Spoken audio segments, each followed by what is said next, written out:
പണ്ട് കാലത്ത് സ്കൂളിൽ പോകുന്ന വിദ്യാർത്ഥികളിൽ ചിലർ വീട്ടിൽ നിന്നും പുറപ്പെടും, പക്ഷേ സ്കൂളിൽ എത്തില്ല. എവിടെയെങ്കിലും ഒളിച്ചു നിൽക്കും ഭയം കൊണ്ട്. അവസാനം സ്കൂൾ വിടുന്ന സമയത്ത് തന്നെ വീട്ടിലേക്ക് തിരിച്ചു പോകും. അതുപോലെ തന്നെയാണ് ഇപ്പോൾ കേന്ദ്ര ആഭ്യന്തരമന്ത്രി അമിത്ഷാ. സ്കൂളിൽ വരാൻ ഭയം എന്ന പോലെ തന്നെ അമിത്ഷായ്ക്ക് പാർലമെൻറ്റിലേക്ക് പോകാൻ ഭയമാണ്.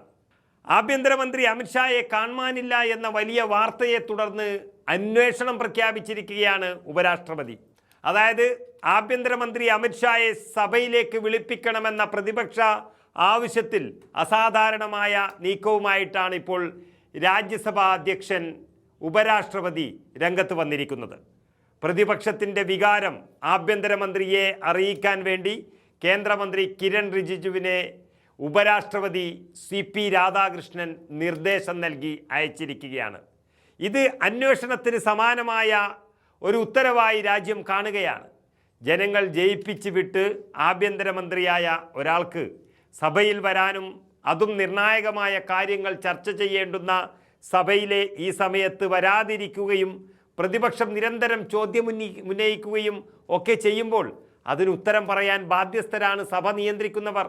നമുക്കറിയാം, രാജ്യസഭ നിയന്ത്രിക്കുന്നത് സഭാ ചെയർമാൻ കൂടിയായ ഉപരാഷ്ട്രപതിയാണ്. മാത്രമല്ല, ആഭ്യന്തരമന്ത്രിയെപ്പോലെ ഏറ്റവും ഉയർന്ന പദവി വഹിക്കുന്ന ഒരു മന്ത്രി സഭയിലെത്താതിരിക്കുമ്പോൾ അതിന് മറുപടി പറയേണ്ടത് പ്രധാനമന്ത്രിയാണ്. അദ്ദേഹവും ഒന്നും ഇടുന്നില്ല. അപ്പോൾ പിന്നെ രാഷ്ട്രപതി, ഉപരാഷ്ട്രപതി തുടങ്ങിയവർ ഇടപെടേണ്ടി വരും. അതാണിപ്പോൾ കണ്ടത്. വലിയ നാണക്കേടാണ് ഇത് BJPയെ സംബന്ധിച്ചിടത്തോളം ഉണ്ടാക്കി വച്ചിരിക്കുന്നത്. ആഭ്യന്തരമന്ത്രിക്ക് സഭയിൽ വരാൻ താല്പര്യമുണ്ടെങ്കിൽ വരട്ടെ എന്നും, എന്നാൽ അത് അറിയിക്കണമെന്നും പ്രതിപക്ഷത്തിൻ്റെ വികാരം അദ്ദേഹം മാനിക്കണമെന്നും മനസ്സിലാക്കണമെന്നുമാണ് ഉപരാഷ്ട്രപതി പറഞ്ഞിരിക്കുന്നത്. പ്രതിപക്ഷ പ്രതിഷേധത്തെ തുടർന്ന് ഇന്നും പാർലമെൻറ്റിൻ്റെ സഭകൾ നിർത്തിവെക്കേണ്ടി വന്നു.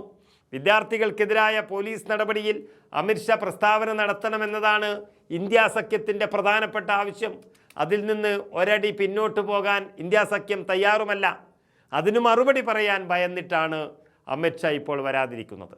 നമുക്കറിയാം, രാഹുൽ ഗാന്ധി ചില വെളിപ്പെടുത്തലുകൾ നടത്തിയതിന് ശേഷമാണ് അമിത്ഷാ വരാതെ ഇങ്ങനെ മുങ്ങിക്കളിക്കുന്നത്.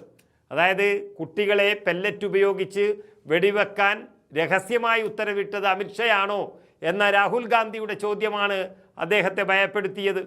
കേന്ദ്രമന്ത്രി ജിതേന്ദ്ര സിംഗിൻ്റെ ഫോണിലേക്ക് അമിത്ഷായുടെ വിളി തുരുതുരാ വന്നുവെന്നും അതിനുശേഷമാണ് വിദ്യാർത്ഥികൾ ആക്രമിക്കപ്പെട്ടതെന്നും രാഹുൽ ഗാന്ധി തെളിവുകൾ നിരത്തി പറഞ്ഞതോടെ തൻ്റെ നീക്കം രാജ്യമറിഞ്ഞുവെന്നും സഭയിൽ പോയാൽ പ്രതിപക്ഷം തന്നെ തകർത്തു കളയുമെന്നുള്ളൊരു ഭയം അമിത്ഷായെ ഭ്രാന്ത് പിടിപ്പിക്കുകയാണ് യഥാർത്ഥത്തിൽ. അതുകൊണ്ടാണ് പാർലമെൻറ്റിൽ വരാതെ അവിടെയും ഇവിടെയും ഒക്കെ ഒളിച്ചു നിൽക്കുന്നത്. KC വേണുഗോപാൽ പറഞ്ഞത് പ്രകാരം പാർലമെൻറ്റിൻ്റെ ഏതോ മുറിയിൽ ഒളിച്ചു നിൽക്കുന്ന അമിത്ഷായാണ് ഇപ്പോൾ കാണുന്നത് എന്നുള്ളതാണ്. കേന്ദ്രത്തിലെ അല്ലെങ്കിൽ ഈ രാജ്യത്തിൻ്റെ ആഭ്യന്തരമന്ത്രിക്ക് ഇങ്ങനെ ഒരു ഗതി വന്നിട്ടുണ്ടെങ്കിൽ അതിൻ്റെ പിന്നിലെ കാര്യമെന്തെന്ന് കൂടി ഈ രാജ്യം അറിയേണ്ടതുണ്ട്. ഭയന്ന് നിൽക്കുന്ന ഒരാൾക്ക് അല്ലെങ്കിൽ പ്രതിപക്ഷത്തിൻ്റെ ചോദ്യങ്ങൾക്ക് മറുപടി പറയാൻ കഴിയാത്ത ഒരാൾക്ക് കൂടുതൽ പിടിച്ചു നിൽക്കാൻ കഴിയില്ല മന്ത്രിസഭയിൽ. ഉപരാഷ്ട്രപതി തന്നെ ചില നിർദ്ദേശങ്ങൾ നൽകിയിരിക്കുകയാണ്. അതിന് ഇനി എന്തു മറുപടി പറഞ്ഞാലും ഇല്ലെങ്കിലും ജനങ്ങൾ അമിത്ഷാ എന്ന രാഷ്ട്രീയക്കാരനെ വിലയിരുത്തി കഴിഞ്ഞു എന്നുള്ളതാണ് സത്യം.